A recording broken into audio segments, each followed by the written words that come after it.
Hello students, I am Sukhwinder Kaur from department of economics GGDST college Haryana Hoshiarpur. Heckscher Ohlin theory ਅਸੀਂ last lecture ਦੇ ਵਿੱਚ ਕੀਤੀ ਸੀ। ਅੱਜ ਉਹਦਾ ਜਿਹੜਾ ਰਿਮੇਨਿੰਗ ਪਾਰਟ ਆ ਉਹ ਆਪਾਂ ਕਰਨਾ। ਹੈਕਸਰੋਲਿਨ ਥਿਊਰੀ ਜਿਹੜੀ ਆ ਉਹ ਕੀ ਹੈਗੀ ਆ ਔਰ ਉਹਦੀਆਂ ਕੀ ਅਜੰਪਸ਼ਨਸ ਆ ਤੇ ਉਹਦੇ ਵਿੱਚ ਉਹਦੇ ਜਿਹੜੇ ਡਰਾਬੈਕਸ ਹੈਗੇ ਸੀ, ਉਹਦੀਆਂ ਜਿਹੜੀਆਂ ਸ਼ਾਰਟ ਕਮਿੰਗਸ ਜਿਹੜੀਆਂ ਹੈਗੀਆਂ ਸੀ ਉਹ ਆਪਾਂ ਕਰ ਲਈਆਂ ਸੀ। ਤੇ ਅੱਜ ਆਪਾਂ ਕਰਨਾ, ਅੱਜ ਅਸੀਂ ਉਸ ਥਿਊਰੀ ਦੀ ਜਿਹੜੀ ਐਕਸਪਲੇਨੇਸ਼ਨ ਉਹ ਕਰਨੀ ਹੈ। ਜਿਸ ਤਰ੍ਹਾਂ ਆਪਾਂ ਹੈਕਸਰੋਲਿਨ ਥਿਊਰੀ ਕੀਤੀ ਸੀ, ਉਹਦੇ ਵਿੱਚ ਹੈਕਸਰੋਲਿਨ ਆ ਜਿਹੜੇ ਉਹਨਾਂ ਨੇ ਕਿਹਾ ਸੀਗਾ ਕਿ ਜਦੋਂ ਤੁਹਾਡਾ ਜਿਹੜਾ ਇੰਟਰਨੈਸ਼ਨਲ ਟਰੇਡ ਆ ਉਹ ਤੁਹਾਡਾ ਜੋ ਕਲਾਸੀਕਲ ਥਿਊਰੀ ਦੇ ਵਿੱਚ ਤੁਹਾਡੀ ਇੰਟਰਨੈਸ਼ਨਲ ਦੀ ਕਲਾਸੀਕਲ ਥਿਊਰੀ ਆ ਜਿਹੜੀ, ਜਿਹਦੇ ਵਿੱਚ ਅਸੀਂ ਕਿਹਾ ਸੀ ਕੰਪੈਰੇਟਿਵ ਕੋਸਟ ਦੀ ਥਿਊਰੀ ਆ ਕਿ ਜਿਹੜੇ ਪ੍ਰੋਡਕਟ ਦੀ ਤੁਹਾਡੀ ਕੋਸਟ ਘੱਟ ਆਉਂਦੀ ਪਈ ਆ ਉਹ ਪ੍ਰੋਡਕਟ ਤੁਸੀਂ ਪ੍ਰੋਡਿਊਸ ਕਰਦੇ ਆ ਅਤੇ ਉਹ ਅਸੀਂ ਦੂਸਰੇ ਕੰਟਰੀਜ਼ ਦੇ ਨਾਲ ਇੰਪੋਰਟ ਐਕਸਪੋਰਟ ਕਰ ਲੈਂਦੇ ਆ, ਐਕਸਚੇਂਜ ਕਰ ਲੈਂਦੇ ਆ ਅਤੇ ਉਹਦੇ ਬੇਸ 'ਤੇ ਹੁੰਦਾ। ਪਰ ਇਹਨਾਂ ਨੇ ਕਿਹਾ ਸੀਗਾ ਜਿਹੜਾ ਇੰਟਰਨੈਸ਼ਨਲ ਟਰੇਡ ਆ ਉਹ ਉਹਦੇ ਕਰਕੇ ਨਹੀਂ ਹੁੰਦਾ। ਇੰਟਰਨੈਸ਼ਨਲ ਟਰੇਡ ਦਾ ਜਿਹੜਾ ਬੇਸ ਅਸਲ 'ਚ ਉਹ ਹੁੰਦਾ ਕਿ ਜਿਹੜੀਆਂ ਸਾਧਨ ਸੰਪੰਨਤਾਵਾਂ ਹੁੰਦੀਆਂ, ਜਿਹੜੀਆਂ ਫੈਕਟਰ ਇੰਡੋਨਮੈਂਟਸ ਹੁੰਦੀਆਂ ਹੈਗੀਆਂ ਅਲੱਗ-ਅਲੱਗ ਕੰਟਰੀਜ਼ ਦੇ ਵਿੱਚ, ਜਿਹੜੇ ਅਵੇਲੇਬਿਲਿਟੀ ਹੁੰਦੀ ਆ ਅਲੱਗ-ਅਲੱਗ ਫੈਕਟਰਸ ਦੀ, ਉਹਦੇ ਕਰਕੇ ਜਿਹੜਾ ਇੰਟਰਨੈਸ਼ਨਲ ਟਰੇਡ ਆ ਹੁੰਦਾ ਆ। ਔਰ ਉਹ ਵਜ੍ਹਾ ਹੁੰਦੀ ਆ ਉਹਦੇ ਕਰਕੇ ਇੰਟਰਨੈਸ਼ਨਲ ਟਰੇਡ ਹੁੰਦਾ ਕਿ ਤੁਹਾਡੀ ਜਿਹੜੀ ਤੁਹਾਡੇ ਕੋਲ ਰਿਸੋਰਸਿਸ ਜਿਹੜੇ ਹੈਗੇ ਉਸ ਕੰਟਰੀ ਦੇ ਵਿੱਚ, ਪਾਰਟੀਕੂਲਰ ਕੰਟਰੀ ਦੇ ਵਿੱਚ ਕਿੱਦਾਂ ਦੇ ਹੈਗੇ ਆ, ਔਰ ਉਹਦੇ ਕਰਕੇ ਤੁਹਾਡੀ ਜਿਹੜੀ ਕੋਸਟ ਆ ਘੱਟ ਆਉਂਦੀ ਪਈ ਹੁੰਦੀ ਅਤੇ ਦੂਸਰੀ ਕੰਟਰੀ ਦੀ ਕਿਸੇ ਉਹਦੇ ਆਪਣੇ ਅਵੇਲੇਬਲ ਰਿਸੋਰਸ ਦੇ ਅਕੋਰਡਿੰਗ ਕੋਸਟ ਆਉਂਦੀ ਹੁੰਦੀ ਹੈ ਅਤੇ ਤੁਸੀਂ ਉਹਦੇ ਕਰਕੇ ਫਿਰ ਇੰਟਰਨੈਸ਼ਨਲ ਟਰੇਡ ਕਰਦੇ ਹੋ ਕਿ ਜਿਹੜੀ ਚੀਜ਼ ਤੁਹਾਡੇ ਸਸਤੀ ਪ੍ਰੋਡਿਊਸ ਹੁੰਦੀ ਪਈ ਆ ਉਹ ਤੁਸੀਂ ਪ੍ਰੋਡਿਊਸ ਕਰਦੇ ਹੋ। ਔਰ ਇਸ ਥਿਊਰੀ ਦੀ ਐਕਸਪਲੇਨੇਸ਼ਨ ਦੇ ਲਈ ਆ ਡਾਇਗਰਾਮ ਜਿਹੜੀ ਉਹ ਯੂਜ਼ ਕੀਤੀ ਗਈ ਹੈ। ਮੈਂ ਇਸੇ ਡਾਇਗਰਾਮ ਨੂੰ ਐਕਚੁਅਲੀ ਐਕਸਪਲੇਨ ਕਰਨਾ। ਓਲਿਨ ਨੇ ਕੀ ਕਿਹਾ ਸੀਗਾ ਕਿ ਅੰਤਰਰਾਸ਼ਟਰੀ ਵਪਾਰ ਆ ਜਿਹੜਾ ਉਹ ਅੰਤਰ ਖੇਤਰੀ ਵਪਾਰ ਦੀ ਇੱਕ ਜਿਹੜੀ ਸਪੈਸ਼ਲ ਟਾਈਪ ਹੁੰਦੀ ਹੈ, ਇੰਟਰ ਰੀਜਨਲ ਟਰੇਡ ਹੁੰਦਾ ਆ। ਔਰ ਇਹ ਤੁਹਾਡੀਆਂ ਸਾਧਨ ਸੰਪੰਨਤਾਵਾਂ ਦੇ ਉੱਤੇ ਡਿਪੈਂਡ ਕਰਦਾ, ਕਿਉਂਕਿ ਸਾਧਨ ਸੰਪੰਨਤਾਵਾਂ ਜਿਹੜੇ ਫੈਕਟਰਸ ਹੁੰਦੇ ਆ, ਫੈਕਟਰ ਇੰਡੋਨਮੈਂਟਸ ਹੁੰਦੀਆਂ ਅਲੱਗ-ਅਲੱਗ ਕੰਟਰੀਜ਼ ਦੇ ਵਿੱਚ ਅਲੱਗ-ਅਲੱਗ ਹੁੰਦੀਆਂ। ਜਿੱਦਾਂ ਬਹੁਤ ਸਾਰੇ ਕੰਟਰੀਜ਼ ਦੇ ਵਿੱਚ ਲੇਬਰ ਈਜ਼ੀਲੀ ਅਵੇਲੇਬਲ ਹੁੰਦੀ ਆ, ਲੇਬਰ ਬਹੁਤ ਜ਼ਿਆਦਾ ਪਾਈ ਜਾਂਦੀ ਹੈ, ਅਤੇ ਬਹੁਤ ਸਾਰੇ ਕੰਟਰੀਜ਼ ਦੇ ਵਿੱਚ ਕੈਪੀਟਲ ਬਹੁਤ ਜ਼ਿਆਦਾ ਪਾਈ ਜਾਂਦੀ ਹੈ। ਬਹੁਤ ਸਾਰੇ ਕੰਟਰੀਜ਼ ਦੇ ਵਿੱਚ ਲੇਬਰ ਜ਼ਿਆਦਾ ਪਾਈ ਜਾਂਦੀ, ਕੈਪੀਟਲ ਘੱਟ ਪਾਈ ਜਾਂਦੀ। ਕਈ ਥਾਵਾਂ 'ਤੇ ਕੈਪੀਟਲ ਜ਼ਿਆਦਾ ਪਾਈ ਜਾਂਦੀ, ਲੇਬਰ ਘੱਟ ਪਾਈ ਜਾਂਦੀ। ਅਤੇ ਜਿਹੜਾ ਤੁਹਾਡਾ ਫਿਰ ਉਸ ਪਾਰਟੀਕੂਲਰ ਕੰਟਰੀ ਦਾ ਪ੍ਰੋਡਕਸ਼ਨ ਫੰਕਸ਼ਨ ਹੁੰਦਾ, ਬਿਨਾਂ ਸ਼ੱਕ ਇਹ ਤਾਂ ਤੁਸੀਂ ਨਹੀਂ ਕਹਿ ਸਕਦੇ ਕਿ ਇਕੱਲੀ ਲੇਬਰ ਦੇ ਨਾਲ ਜਾਂ ਇਕੱਲੀ ਕੈਪੀਟਲ ਦੇ ਨਾਲ ਤੁਸੀਂ ਪ੍ਰੋਡਕਸ਼ਨ ਕਰਨੀ ਹੈ, ਤੁਹਾਨੂੰ ਦੋਨੇ ਲਗਾਉਣੇ ਪੈਣੇ ਆ। ਰੇਸ਼ੋ ਕਈ ਵਾਰ ਉਹ ਫੈਕਟਰ ਦੀ ਘੱਟ ਹੁੰਦੀ ਹੈ ਜਿਹੜਾ ਤੁਹਾਡੇ ਕੋਲ ਘੱਟ ਪਾਇਆ ਜਾਂਦਾ, ਅਤੇ ਇਸ ਲਈ ਜਿਹੜਾ ਤੁਹਾਡਾ ਪ੍ਰੋਡਕਸ਼ਨ ਫੰਕਸ਼ਨ ਆ, ਜਿਹੜੇ ਤੁਹਾਡੇ ਪ੍ਰੋਡਕਸ਼ਨ ਫੰਕਸ਼ਨ ਦੇ ਵਿੱਚ ਰੇਸ਼ੋ ਹੈਗੀ ਆ ਦੋ ਫੈਕਟਰਸ ਆਫ ਪ੍ਰੋਡਕਸ਼ਨ ਦੀ, ਉਹ ਤੁਹਾਡੀ ਅਵੇਲੇਬਿਲਿਟੀ ਦੇ ਕਰਕੇ ਉਹ ਘੱਟ ਵੱਧ ਜਿਹੜੀ ਉਹ ਹੋ ਸਕਦੀ ਹੁੰਦੀ ਆ। ਜਿੱਥੇ ਲੇਬਰ ਜ਼ਿਆਦਾ ਪਾਈ ਜਾਂਦੀ ਆ ਉੱਥੇ ਲੇਬਰ ਇੰਟੈਂਸਿਵ ਟੈਕਨੀਕ ਹੋ ਸਕਦੀ ਆ, ਜਿੱਥੇ ਕੈਪੀਟਲ ਜ਼ਿਆਦਾ ਪਾਈ ਜਾਂਦੀ ਆ ਉੱਥੇ ਕੈਪੀਟਲ ਇੰਟੈਂਸਿਵ ਟੈਕਨੀਕ ਹੋ ਸਕਦੀ ਆ। ਅਤੇ ਤੁਸੀਂ ਕਿਹੜਾ ਪ੍ਰੋਡਕਟ ਪ੍ਰੋਡਿਊਸ ਕਰਨਾ ਇਹ ਵੀ ਇਸ 'ਤੇ ਡਿਪੈਂਡ ਕਰਦਾ ਹੁੰਦਾ ਕਿ ਤੁਹਾਡੇ ਕੋਲ ਜਿਹੜੇ ਰਿਸੋਰਸਿਸ ਅਵੇਲੇਬਲ ਆ ਉਹ ਕਿੱਦਾਂ ਦੇ ਆ। ਜੇ ਲੇਬਰ ਜ਼ਿਆਦਾ ਹੋਏਗੀ ਤਾਂ ਜਿਸ ਤਰ੍ਹਾਂ ਇੱਥੇ ਐਗਜ਼ਾਮਪਲ 'ਚ ਜਿਹੜੀ ਐਗਜ਼ਾਮਪਲ ਲਈ ਆਪਾਂ ਜਿਹਦੇ ਨਾਲ ਇਹ ਡਾਇਗਰਾਮ ਨੂੰ ਬਣਾਇਆ ਗਿਆ ਕਿ ਜਿੱਥੇ ਲੇਬਰ ਜ਼ਿਆਦਾ ਪਾਈ ਜਾਏਗੀ ਉੱਥੇ ਸ਼ਰਟਸ ਜਿਹੜੀਆਂ ਉਹ ਸਟਿਚ ਕੀਤੀਆਂ ਜਾਣਗੀਆਂ ਕਿ ਥੋੜ੍ਹੀ ਜਿਹੀ ਮਸ਼ੀਨਰੀ ਯੂਜ਼ ਕਰਕੇ ਤੁਸੀਂ ਉਹਦੇ ਵਿੱਚ ਕੈਪੀਟਲ ਯੂਜ਼ ਕਰਕੇ ਅਤੇ ਤੁਸੀਂ ਲੇਬਰਰਸ ਨੂੰ ਲਗਾ ਕੇ ਸ਼ਰਟਸ ਪ੍ਰੋਡਿਊਸ ਕਰੋਗੇ। ਅਤੇ ਜਿੱਥੇ ਕੈਪੀਟਲ ਜ਼ਿਆਦਾ ਪਾਈ ਜਾਂਦੀ ਆ ਉੱਥੇ, ਜਿਸ ਤਰ੍ਹਾਂ ਅਸੀਂ ਜਪਾਨ ਜਾਂ ਜਰਮਨ ਦੀ ਐਗਜ਼ਾਮਪਲ ਲੈ ਲਈਏ, ਅਤੇ ਉੱਥੇ ਵਾਚ ਜਿਹੜੀ ਆ ਉਹ ਵਾਚਿਸ ਜਿਹੜੀਆਂ ਹੈਗੀਆਂ ਉਹ ਪ੍ਰੋਡਿਊਸ ਕੀਤੀਆਂ ਜਾਣਗੀਆਂ ਕਿਉਂਕਿ ਉਹ ਇੱਕ ਕੈਪੀਟਲ ਇੰਟੈਂਸਿਵ ਟੈਕਨੀਕ ਹੋਏਗੀ।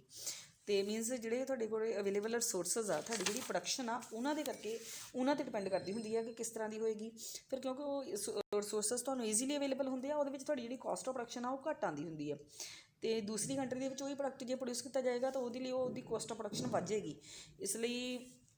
ਇਸ ਲਈ ਇੰਟਰਨੈਸ਼ਨਲ ਟਰੇਡ ਕੀਤਾ ਜਾਂਦਾ ਕਿ ਜਿਹੜਾ ਪ੍ਰੋਡਕਟ ਤੁਹਾਡੇ ਮਹਿੰਗਾ ਪ੍ਰੋਡਿਊਸ ਹੁੰਦਾ ਪਿਆ, ਜਿਹਦੀ ਕਾਸਟ ਤੁਹਾਡੇ ਜ਼ਿਆਦਾ ਆਉਂਦੀ ਪਈ ਆ, ਉਹਦੀ ਬਜਾਏ ਤੁਸੀਂ ਉਹੀ ਪ੍ਰੋਡਕਟ ਪ੍ਰੋਡਿਊਸ ਕਰੋ ਜਿਹਦੀ ਕਾਸਟ ਤੁਹਾਡੇ ਕੋਲ ਘੱਟ ਆਉਂਦੀ ਪਈ ਆ, ਕਿਉਂਕਿ ਤੁਹਾਡੇ ਕੋਲ ਉਹਦੇ ਨਾਲ ਰਿਲੇਟਡ ਜਿਹੜੇ ਰਿਸੋਰਸਿਸ ਆ, ਰॉ ਮਟੀਰੀਅਲ ਆ ਜਾਂ ਫੈਕਟਰਸ ਆਫ ਪ੍ਰੋਡਕਸ਼ਨ ਆ, ਉਹ ਤੁਹਾਨੂੰ ਈਜ਼ੀਲੀ ਅਵੇਲੇਬਲ ਹੈਗੇ ਆ। ਔਰ ਇਹਦੇ ਵਿੱਚ ਐਗਜ਼ਾਮਪਲ ਲਈ ਗਈ ਹੈ ਕਿ ਮੰਨ ਲਓ ਦੋ ਕੰਟਰੀਜ਼ ਆ, ਇੰਡੀਆ ਐਂਡ ਜਰਮਨ। ਔਰ ਜਰਮਨ ਦੇ ਵਿੱਚ ਲੇਬਰ ਜਿਹੜੀ ਘੱਟ ਪਾਈ ਜਾਂਦੀ ਹੈ, ਕੈਪੀਟਲ ਜ਼ਿਆਦਾ ਪਾਈ ਜਾਂਦੀ ਹੈ, ਔਰ ਇੰਡੀਆ ਦੇ ਵਿੱਚ ਲੇਬਰ ਜ਼ਿਆਦਾ ਔਰ ਕੈਪੀਟਲ ਘੱਟ ਪਾਈ ਜਾਂਦੀ ਹੈ। ਇਸ ਲਈ ਇੰਡੀਆ ਦੀ ਜਿਹੜੀ ਟੈਕਨੀਕ ਆ ਉਹ ਲੇਬਰ ਇੰਟੈਂਸਿਵ ਹੋਏਗੀ ਅਤੇ ਜਿਹੜੀ ਜਰਮਨ ਦੀ ਟੈਕਨੀਕ ਆ ਉਹ ਕੈਪੀਟਲ ਇੰਟੈਂਸਿਵ ਹੋਏਗੀ। ਔਰ ਉਹਦੇ ਕਰਕੇ ਜਿਹੜਾ ਜਰਮਨ ਆ ਉਹ ਵਾਚਿਸ ਪ੍ਰੋਡਿਊਸ ਕਰੇਗਾ, ਔਰ ਇੰਡੀਆ ਦੇ ਵਿੱਚ ਜਿਹੜੀਆਂ ਸ਼ਰਟਸ ਆ ਉਹ ਪ੍ਰੋਡਿਊਸ ਕੀਤੀਆਂ ਜਾਣਗੀਆਂ। OX ਦੇ ਉੱਤੇ ਲੇਬਰ ਅਤੇ OY ਦੇ ਉੱਤੇ ਆਪਾਂ ਕੈਪੀਟਲ, ਦੋ ਫੈਕਟਰਸ ਆਫ ਪ੍ਰੋਡਕਸ਼ਨ ਆ ਜਿਹੜੇ ਦੋਨੋਂ ਐਕਸਿਸ ਦੇ ਉੱਤੇ ਲੈ ਲੈਣ। ਅਤੇ ਉਸ ਤੋਂ ਬਾਅਦ ਅਸੀਂ ਉਹ ਬਜਟ ਲਾਈਨਸ ਜਿਸ ਤਰ੍ਹਾਂ ਕੀਤੀਆਂ ਹੋਈਆਂ, ਜਿਹੜੀਆਂ ਆਪਾਂ ਬਜਟ ਲਾਈਨ ਫਸਟ ਸਮੈਸਟਰ ਦੇ ਵਿੱਚ ਪੜ੍ਹ ਕੇ ਆਈ ਸੀ। ਦੋ ਬਜਟ ਲਾਈਨਸ ਹੈਗੀਆਂ। ਬਜਟ ਲਾਈਨਸ ਕੀ ਸ਼ੋ ਕਰਦੀਆਂ ਹੁੰਦੀਆਂ ਕਿ ਤੁਹਾਡੇ ਜਿੰਨੇ ਅਵੇਲੇਬਲ ਰਿਸੋਰਸਿਸ ਆ ਉਹਦੇ ਨਾਲ ਤੁਸੀਂ ਦੋਨਾਂ ਪ੍ਰੋਡਕਟਸ ਦਾ ਮੈਕਸੀਮਮ ਕਿੰਨਾ ਤੁਹਾਡੇ ਕੋਲ ਹੈਗਾ ਆ ਤੇ ਇੱਥੇ ਵਿੱਚ ਜਿਹੜੀਆਂ ਲਾਈਨਸ ਆ, ਇੱਥੇ ਇਹਨਾਂ ਨੂੰ ਅਸੀਂ ਆਈਸੋਕਾਸਟ ਲਾਈਨਸ ਕਹਿੰਦੇ ਆ। ਅਸਲ ਦੇ ਵਿੱਚ ਬਜਟ ਲਾਈਨਸ ਨਹੀਂ ਹੁੰਦੀਆਂ। ਬਜਟ ਲਾਈਨ ਤਾਂ ਮੈਂ ਇਸ ਲਈ ਕਿਹਾ ਕਿ ਤੁਹਾਨੂੰ ਵੈਸੇ, ਕਿਉਂਕਿ ਤੁਹਾਨੂੰ ਬਜਟ ਲਾਈਨ ਕਰਕੇ ਕਲੀਅਰ ਹੋਏਗਾ, ਅਦਰਵਾਈਜ਼ ਇਹਨਾਂ ਨੂੰ ਅਸੀਂ ਇੱਥੇ ਵੈਸੇ ਆਈਸੋਕਾਸਟ ਲਾਈਨਸ ਕਹਿੰਦੇ ਆ। ਔਰ ਏ ਬੀ ਅਤੇ ਸੀ ਡੀ ਇਹ ਜਰਮਨ ਦੀਆਂ ਆਈਸੋਕਾਸਟ ਲਾਈਨਸ ਆ, ਕਿਉਂਕਿ ਜਰਮਨ ਦੇ ਵਿੱਚ ਕੈਪੀਟਲ ਜ਼ਿਆਦਾ ਅਵੇਲੇਬਲ ਆ, ਲੇਬਰ ਘੱਟ ਅਵੇਲੇਬਲ ਆ, ਇਸ ਲਈ ਉਹ ਥੋੜ੍ਹੀਆਂ ਸਟੀਪ ਜਿਹੀਆਂ ਹੈਗੀਆਂ ਆ। ਅਤੇ ਉਹਦੇ ਵਿੱਚ ਜਰਮਨ ਦੇ ਵਿੱਚ ਕੈਪੀਟਲ ਜ਼ਿਆਦਾ ਹੋਣ ਦੇ ਕਰਕੇ ਉਹ ਉੱਧਰੋਂ ਉੱਪਰ ਹੈਗੀਆਂ, ਲੇਬਰ ਘੱਟ ਅਵੇਲੇਬਿਲਿਟੀ, ਇਸ ਲਈ ਇੱਧਰੋਂ ਨੇੜੇ ਹੈਗੀਆਂ, ਰੀਜਨ ਦੇ ਨੇੜੇ ਆ। ਏ ਬੀ ਸੀ ਡੀ ਇਹ ਜਰਮਨ ਦੀਆਂ ਆਈਸੋਕਾਸਟ ਲਾਈਨਸ ਆ। ਅਤੇ ਠੀਕ ਉਸੇ ਤਰ੍ਹਾਂ P1 Q1 ਅਤੇ P2 Q2 ਜਿਹੜੀਆਂ ਇਹ ਇੰਡੀਆ ਦੀਆਂ ਆਈਸੋਕਾਸਟ ਲਾਈਨਸ ਹੈਗੀਆਂ, ਕਿਉਂਕਿ ਇੰਡੀਆ ਦੇ ਵਿੱਚ ਲੇਬਰ ਈਜ਼ੀਲੀ ਅਵੇਲੇਬਲ ਆ, ਇਸ ਲਈ ਇਹ ਥੋੜ੍ਹੀਆਂ ਫਲੈਟ ਜਿਹੜੀਆਂ ਕਰਵਸ ਆ ਇਹ ਹੈਗੀਆਂ। ਉਸ ਤੋਂ ਬਾਅਦ ਦੋ ਆਈਸੋਕੈਂਟਸ ਆ, ਇੱਕ W ਅਤੇ ਇੱਕ S। ਇਹ ਦੋ ਆਈਸੋਕੈਂਟਸ ਹੈਗੇ ਆ। ਔਰ ਡਾਇਗਰਾਮ ਦੇ ਵਿੱਚ ਦੇਖੋ, ਡਾਇਗਰਾਮ ਤੋਂ ਇਹ ਕਲੀਅਰ ਹੁੰਦਾ ਪਿਆ W ਅਤੇ SS ਆ ਜਿਹੜੇ, ਇਹ ਪੁਆਇੰਟ E ਦੇ ਉੱਤੇ ਇੱਕ ਦੂਸਰੇ ਨੂੰ ਇੰਟਰਸੈਕਟ ਕਰਦੇ ਆ। ਇਹਦਾ ਮਤਲਬ ਕੀ ਹੋਇਆ ਕਿ ਦੋਨੋਂ ਦੇਸ਼ਾਂ ਦੇ ਵਿੱਚ ਘੜੀਆਂ ਦੋਨਾਂ ਦੇਸ਼ਾਂ ਦੇ ਵਿੱਚ ਕੈਪੀਟਲ ਇੰਟੈਂਸਿਵ ਟੈਕਨੀਕ ਆ, ਅਤੇ ਜਿਹੜੀਆਂ ਸ਼ਰਟਸ ਆ ਉਹ ਦੋਨਾਂ ਦੇਸ਼ਾਂ ਦੇ ਵਿੱਚ ਲੇਬਰ ਇੰਟੈਂਸਿਵ ਟੈਕਨੀਕ ਆ। ਮੀਨਸ ਦੋਨਾਂ ਦੇਸ਼ਾਂ ਦੇ ਵਿੱਚੋਂ ਜਿੱਥੇ ਵੀ ਤੁਸੀਂ ਪ੍ਰੋਡਿਊਸ ਕਰਨਾ, ਜੇ ਤੁਸੀਂ ਵਾਚ ਪ੍ਰੋਡਿਊਸ ਕਰਨੀ ਆ ਤਾਂ ਉਹ ਲੇਬਰ ਇੰਟੈਂਸਿਵ ਟੈਕਨੀਕ, ਉੱਥੇ ਕੈਪੀਟਲ ਲੱਗਣੀ ਆ, ਅਤੇ ਜੇ ਤੁਸੀਂ ਸ਼ਰਟਸ ਪ੍ਰੋਡਿਊਸ ਕਰਨੀ ਆ ਤਾਂ ਉਹਦੇ ਲਈ ਲੇਬਰ ਲੱਗਣੀ ਆ। ਅਤੇ ਉਹਦੇ ਵਿੱਚ ਸਾਨੂੰ ਹੁਣ ਇਹ ਵੀ ਪਤਾ ਲੱਗਦਾ ਪਿਆ ਕਿ ਜੇ ਤੁਸੀਂ ਮੰਨ ਲਓ 100 ਵਾਚਿਸ ਬਣਾਉਣੀਆਂ ਹੋਣ ਤਾਂ ਤੁਹਾਨੂੰ ਕੈਪੀਟਲ ਕਿੰਨੀ ਚਾਹੀਦੀ ਆ, OF, ਅਤੇ ਲੇਬਰ ਕਿੰਨੀ ਚਾਹੀਦੀ ਆ, OM। ਪਰ ਜੇ ਤੁਸੀਂ 100 ਸ਼ਰਟਸ ਪ੍ਰੋਡਿਊਸ ਕਰਨੀਆਂ ਤਾਂ ਤੁਹਾਨੂੰ ਕੈਪੀਟਲ ਕਿੰਨੀ ਚਾਹੀਦੀ ਆ, OF, ਅਤੇ ਲੇਬਰ ਕਿੰਨੀ ਚਾਹੀਦੀ ਆ, OM1। ਇਹ ਹੈਗੀ ਹੈ ਜਰਮਨ ਦੇ ਪੁਆਇੰਟ ਆਫ ਵਿਊ ਤੋਂ। ਮੀਨਸ ਜਰਮਨ ਦੇ ਵਿੱਚ ਜੇ ਅਸੀਂ ਵਾਚਿਸ ਪ੍ਰੋਡਿਊਸ ਕਰਨੀਆਂ OF + OM ਚਾਹੀਦਾ ਲੇਬਰ, ਅਤੇ ਜੇ ਤੁਸੀਂ ਜਰਮਨ ਦੇ ਵਿੱਚ ਸ਼ਰਟਸ ਪ੍ਰੋਡਿਊਸ ਕਰਨੀਆਂ ਅਤੇ ਕੈਪੀਟਲ ਤਾਂ ਉਨੀ ਹੀ ਚਾਹੀਦੀ ਆ, OF, ਮੀਨਸ ਵਾਚਿਸ ਦੇ ਲਈ ਵੀ ਔਰ ਸ਼ਰਟਸ ਦੇ ਲਈ ਵੀ। ਪਰ ਇੱਥੇ ਹੁਣ ਤੁਹਾਨੂੰ ਲੇਬਰ ਜ਼ਿਆਦਾ ਚਾਹੀਦੀ ਹੋਏਗੀ, ਅਤੇ ਜਰਮਨ ਦੇ ਵਿੱਚ ਲੇਬਰ ਦੀ ਸਕੇਅਰਸਿਟੀ ਹੈ, ਇਸ ਲਈ ਇੰਟੈਲੀਜੈਂਸ ਇਹੀ ਹੈ ਕਿ ਜਰਮਨ ਆ ਜਿਹੜਾ ਉਹ ਵਾਚਿਸ ਪ੍ਰੋਡਿਊਸ ਕਰੇ।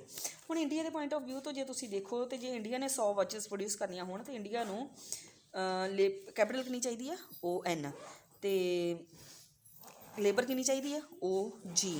ਅਤੇ ਜੇ ਦੂਸਰੀ ਸਾਈਡ ਹੋਵੇ ਤਾਂ ਲੇਬਰ OG ਚਾਹੀਦੀ ਹੋਏਗੀ ਸ਼ਰਟਸ ਪ੍ਰੋਡਿਊਸ ਕਰਨ ਲਈ, ਪਰ ਕੈਪੀਟਲ ਕਿੰਨੀ ਚਾਹੀਦੀ ਹੋਏਗੀ, OT। ਪਰ ਕਿਉਂਕਿ ਹੁਣ ਇੰਡੀਆ ਦੇ ਕੋਲ ਈਜ਼ੀਲੀ ਅਵੇਲੇਬਲ ਕੀ ਆ, ਲੇਬਰ, ਇਸ ਲਈ ਇੰਟੈਲੀਜੈਂਸ ਇਹੀ ਆ ਕਿ ਇੰਡੀਆ ਜਿਹੜਾ ਆ ਉਹ ਲੇਬਰ ਜਿੱਥੇ ਉਹਨੂੰ ਈਜ਼ੀਲੀ ਅਵੇਲੇਬਲ ਆ, ਜਿੱਥੇ ਉਹਨੂੰ ਲੇਬਰ ਜ਼ਿਆਦਾ ਜ਼ਰੂਰਤ ਆ, ਉਹ ਜਿਹੜਾ ਪ੍ਰੋਡਿਊਸ ਕਰੇ। ਇਸ ਲਈ ਇੰਡੀਆ ਦੇ ਪੁਆਇੰਟ ਆਫ ਵਿਊ ਤੋਂ ਹੈ ਕਿ ਉਹ ਸ਼ਰਟਸ ਪ੍ਰੋਡਿਊਸ ਕਰੇ। ਔਰ ਇਹ ਉਹ ਬੇਸ ਆ ਜਿਹਦੇ ਉੱਤੇ ਬੇਸਡ ਹੈਗਾ ਤੁਹਾਡਾ ਇੰਟਰਨੈਸ਼ਨਲ ਟਰੇਡ ਕਿ ਕੀਤਾ ਜਾਏਗਾ, ਕਿ ਤੁਹਾਡੇ ਕੋਲ ਜਿਹੜੀ ਫੈਕਟਰ ਐਨਵਾਇਰਨਮੈਂਟ ਹੈਗੀ ਆ, ਤੁਹਾਡੇ ਕੋਲ ਅਵੇਲੇਬਲ ਰਿਸੋਰਸਿਸ ਹੈਗੇ, ਉਹਦੇ ਅਕੋਰਡਿੰਗ ਇੰਡੀਆ ਦੇ ਵਿੱਚ ਲੇਬਰ ਇੰਟੈਂਸਿਵ ਟੈਕਨੀਕ ਆ, ਲੇਬਰ ਈਜ਼ੀਲੀ ਅਵੇਲੇਬਲ ਆ, ਇਸ ਲਈ ਸ਼ਰਟਸ ਪ੍ਰੋਡਿਊਸ ਕਰੇਗਾ।